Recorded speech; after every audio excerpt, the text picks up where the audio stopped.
È un bambino tosto, è un bambino con una forza incredibile, è lui che dà la forza a noi. Dovrebbe essere il contrario, invece a volte magari mi vede triste, mi vede anche fare qualche lacrima e lui arriva con tutto il rotolo di carta igienica, tieni mamma. È un campione in tutti i sensi. Si può dire che siamo al Giro di Boa e speriamo di arrivare al traguardo proprio il prima possibile per farcela e realizzare questo sogno di Giovanni, che è anche il nostro, quello di vedere Giovanni pienamente felice, poter correre come tutti i bambini.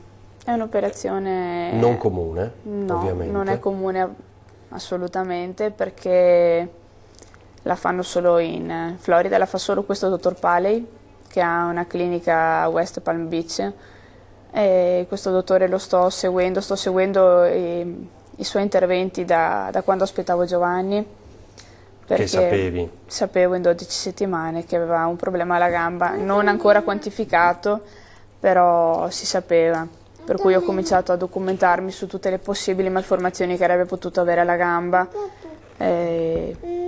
finché appunto quando è nato si è capito che cosa mancava realmente. Infatti gli manca la tibia. La tibia. Sì, e appunto io ho seguito questo dottore attraverso i suoi interventi e ho visto miracoli.